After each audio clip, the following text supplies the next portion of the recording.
My name is Jim Merritt. I'm a state senator from northeastern Indianapolis, and I wanted to give the Lieutenant Governor some opportunity for some teamwork here. And this is obviously the Lieutenant Governor's protocol, and it's her program. But I've had legislation through the years on abandoned housing that I think that has been productive, but not, it's kind of nibbled around the edges because it seems like that's what you do. And this year we have a piece of legislation that hopefully will help give tools to the local government in that these vacant homes, if you're not going to tear them down, that they're rehabbed and they are vacant for a very short amount of time. And that's really the overall goal here. And what we have here is what we call our road show, and I call it hashtag Fight Blight, if you know anything about Twitter. And it's something that we've really worked hard on. And we've been to Indianapolis and had a hearing. We've been to Gary and we've had a hearing. We've been to South Bend, we've had a hearing. We've been to Muncie. We're going to be in Richmond. We're here in Shelbyville. There's Richmond tomorrow night. We've been to Evansville, and we've been to Sullivan County. And so we have tried to span the state and work all the way around and get as much input into this program as possible. This program is really born out of $200 and some million that came to us through the Hardest Hit Fund, which is a fund from the federal government that is no strings attached free money, but it's close to that, where it is to stop foreclosures for people who have lost their job and they cannot make their mortgage payment. And in all of Indianapolis, we have almost 10,000 to 12,000 vacant homes, and Gary is probably that much too. And I see this program as being able to we'll have to tear down or have a rebirth. And what this program is we have $200 million or so dollars of federal money at Hardest Hit, and we petitioned the federal government, and Mark, if I'm speaking out of turn here, if I'm wrong, please correct me, but we have received permission to use a certain percentage of that money towards fighting blight. And what I mean by that is tearing down vacant homes in communities. We really believe that vacant homes are a poison to the cul-de-sac, a poison to the community. And we want to hear from you because I can tell you in every meeting that we have had, we have learned something. And it's been very, very helpful to us as to where we go next. And they always go back and huddle and change a little bit. So these opportunities for the public to give us input have been very valuable for us. And I'm just appreciative for you to come out on a relatively chilly evening, and because this is important to us, and we know it's important to you. Well, I'm Tom DeBaun, I'm from Shelbyville.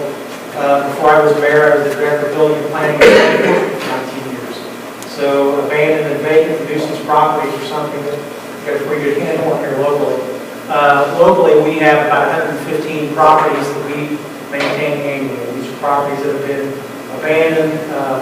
A lot of them are in limbo. The owners will walk away, go back to America. Others have not taken possession, and so we end up mowing grass, picking up trash, securing them to the tune of between $50,000 and $60,000 annually.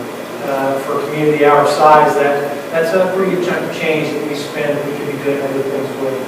We, over the years, have demoed 2 to 3 homes a year. Some years we've demoed more. The costs range between $5,000 and $12,000, depending on basement, 2-story, 3-story, asbestos, all those things. And so we have been using general fund dollars and other monies to do that on the front end, filing tax liens and getting those back to sheriff's sale at some point on the tail end. But quite frankly, we have many of these lots now that have assessments on them that don't sell at sheriff's sale. So we're now working with Commissioner Moore and his group in giving us the tax sale certificates, and we'll be gifting a lot of those lots to Habitat for Humanity. Some of the structures will be going to the building trades group, the vocational school, and we most recently are entering into a partnership with Rupert and Rupert's kids to look at some vocational training locally for our group as well. So appreciate what you're doing. It's very much needed here locally, although on a much smaller scale in the Indianapolis and Gary other communities, but relatively speaking, it is the broken window of our community, and those are the things we try to keep track of.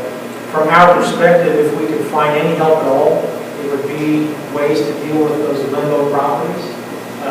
We, over the years, have sent certified mail to Bank of America, made phone calls, Wells Fargo, and many others, Paul. Those are just the two are most common. And they'll sign a green card. They'll not respond, they'll not come to the hearing. We'll tear down the house, and then invariably, within a few days, someone will show up and say, hey, I'm here to do an assessment of the property at. I'm from Wells Fargo, and we showed the vacant lot name and the bill for the demo. So there's a real gap there for us that we certainly would like a creative way to respond to as well. So thank you all for coming. Again, almost all of you are part of the team of the effort now, but I appreciate what you're trying to do. So. Ray, where are we? Thank you. Thank you, Senator Merritt. Thank you, Mayor. One of the handouts tonight is the site evaluation matrix. And that is the individual property score sheet for properties to be included. The first piece of information is this program is for residential real estate. Treasury will not permit us to include commercial structures. So residential structures with 1 to 4 units. We cannot do multi-use structures. So we're looking strictly at scoring in the site evaluation matrix of residential real estate of 1 to 4 units. Our focus was to focus on whether the property was habitable, the structural integrity, and the impact of the property on public safety. So we wanted to, as much as possible, develop a tool that helped us target in on the worst of the worst properties. And so we had to set a threshold there because when the communities apply, they're going to generate the list of properties. But we need to make sure that with the money allowed, that we focus in on those properties that truly need to come down, maybe not those that are subject to political debate or neighborly disputes, but those properties that truly do need to come down because they're public safety and health hazard. So on the scoring matrix, the first column is the habitability of the property. The block 1 categories are scored at 20, 15, 10, or 5 points. If you look at the habitability of the property, the 20-point designation of the property is not habitable, has severe structural damage, lacks windows, doors, and latch utilities. When we say latch utilities, that may include lacking basic mechanisms to reestablish utilities, whether that's been done through vandalism or whether that's been done by disconnect. The meters, the power lines, the plumbing, those things may have been removed. In the 15-point category, we're looking at the property could be made habitable with major repairs. Those are repairs exceeding $15,000. In the 10-point category, the property could be made habitable with minor repairs of less than $15,000. And in the 5-point category, the property is believed to be habitable. The remainder of the items in that first block will be scored in the same fashion. Again, property damage, we're looking at the structure has been condemned due to extensive fire or water or other damage, foundation, or exterior problems. Location of the property, 20-point scoring designation, is that the property is within 1 mile of the Brown site or is within 3 blocks of a public facility, school, park, library, community center, are just some of the listed examples. And Mary, when you say Brown site, you say Brownfield? Yes, sir. Yes, sir. This was actually feedback that came out of one of the Gary public forums. A concern there was that they had funded numerous public projects for community centers, school improvements, and that citizens and residents still had concerns about going to those events, attending those locations because of the blighted and abandoned structures around them. So we want to make sure that if there's an existing project, an existing improvement that a city has put work and effort into, that they can really take a good look at the residential properties around that area and include them in things. And the end use, this is one of the utmost goals of our program, is we don't want to trade in blighted and abandoned structures for vacant lots. We want to make sure that cities and municipalities have an end use.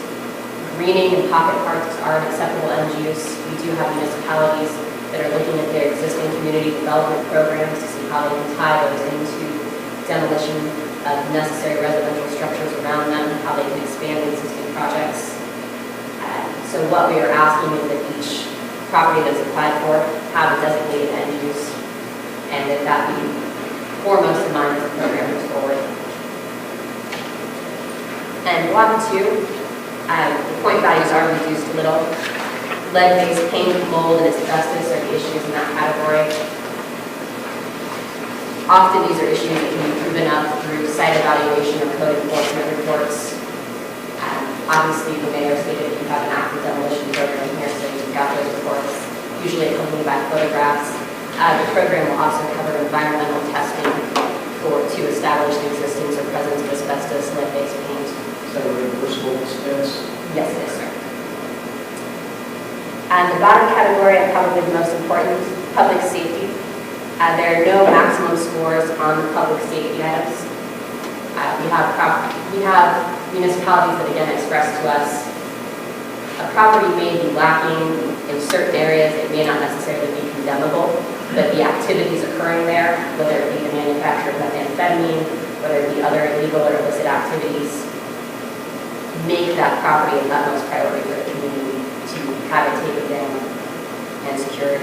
So on the public safety items, there's no maximum score. It's 3 points for every police, fire, or emergency run in the last calendar year. No maximum score again, 2 points for every work order citation for non-legal or impermissible use, and that can be a citation whether that be from code enforcement or law enforcement. And no maximum score, 1 point for every verified or reported community grievance, whether that be to the mayor's office, whether that be to code enforcement, that simply is a neighbor complaining or another party. And a one-time 20 only point score if the site has been condemned by law enforcement due to the manufacture of methamphetamine or another illegal drug. Community partners.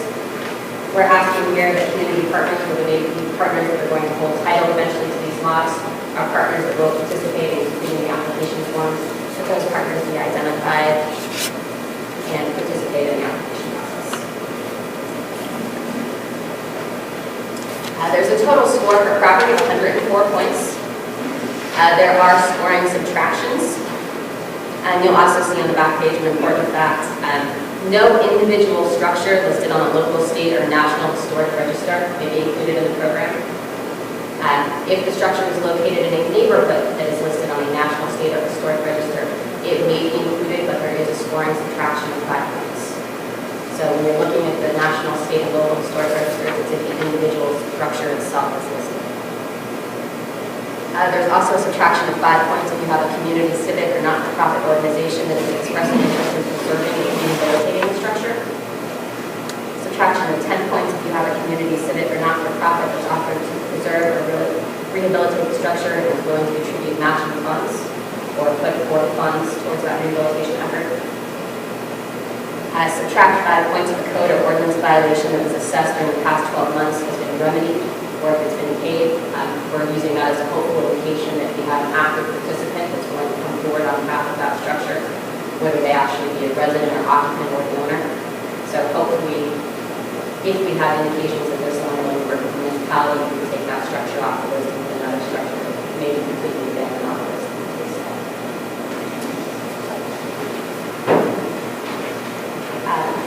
We've divided the state into funding regions for the purposes of the program.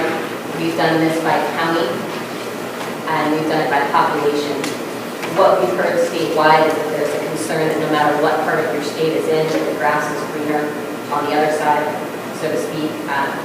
Southern Indiana thinks Northern Indiana receives the money, Northern Indiana thinks Indianapolis gets it all. Indianapolis thinks it goes everywhere about there. So what we've done is try and make sure that there's an adequate pool of funds for every county and municipalities in those counties, no matter how small or how large. Shelbyville is in Division 5, and that is counties with a population between 15 and 25,000. There is an approximate allocation of $13.98 million to Division 5. It will be competitive scoring in the Division 5 applications. Yes, sir. Could you repeat that again with Shelby counties between 15 and 25,000? 50. 25 to 50. 25, yes. No, sir, 50. 50. There's 50 to 25,000 in Division 5 counties. There's $13.9 million allocated to Division 5. What we've done is try and set up a scenario where like-sized municipalities are competing against other like-sized municipalities, hopefully with a similar resource and funding base. We've heard again around the state that the smaller folks aren't scared to compete with the larger folks, but it's more of a manpower issue. They don't want to be on the same timetable and forced to put an application forward the same time frame as an Indianapolis or here that has a much larger department and a much larger pool of workers working on the same application. So we limited the funding pools so that we did a tiered rollout, and when it's Shelby County's time to apply to that Division 5, that $13.98 million will be there waiting for those Division 5 applicants. We'll be a tiered rollout starting with Division 1. That's Marion and Lake counties are counties with a population in excess of 450,000 people. We'll roll out one division a month, and that will be a month-year application.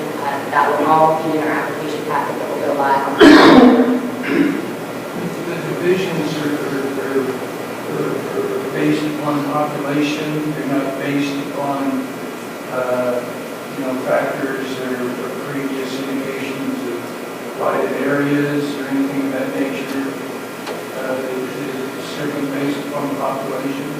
Yes, sir. We base divisions on population because blighted and abandoned structures were an issue that the mayor heard in all 92 counties. Areas that may not have dealt with this issue before are now dealing with this issue. Areas that have successfully attempted to address this issue in the past are dealing with it again. And so rather than try and make attempts to pick cities or select municipalities, we wanted to let everyone have a chance to come forward and apply and make their case